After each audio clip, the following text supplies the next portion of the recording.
Once upon a time, after the young man returned home with his bride, the whole village was amazed. People gathered around his small mud house, whispering among themselves. How did a poor orphan return from the road with such a beautiful bride? How did he get bride wealth without owning land, cow, or gold? The young man smiled and remembered the last words of his grandmother, "From this blue apple you will get bride wealth for your marriage."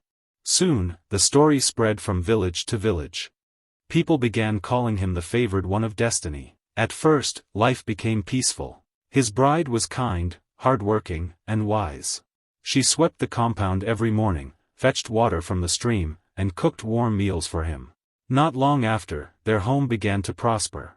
Their crops grew faster than everyone else's. Their yams were bigger, their cassava was richer, even their chickens multiplied. The villagers began to murmur, "This is not ordinary blessing. There must be a secret behind his fortune." Among those who heard the story was a greedy chief from a neighboring village. The chief was wealthy but never satisfied. When he heard about the mysterious blue apple, his heart filled with jealousy.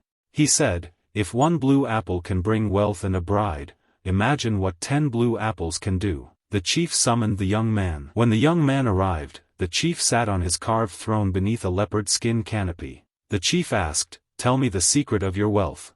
The young man respectfully replied, "It was not wealth from gold, my lord. It was destiny spoken by my grandmother." But the chief did not believe him, that he sent his servants to search the young man's house. They turned over pots.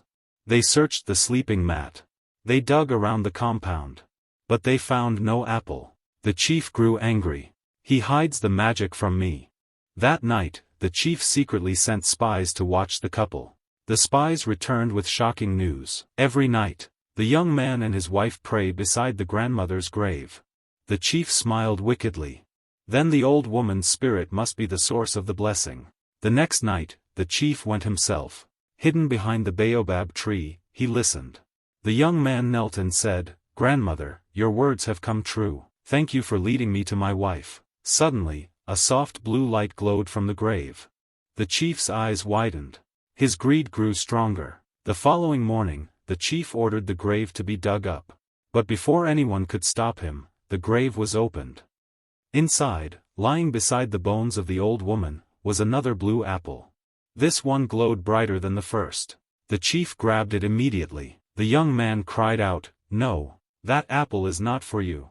He bit into the blue apple. The wind rose violently. His body stiffened. His eyes turned pale blue. A strange voice echoed from nowhere. "What is taken by greed returns as sorrow."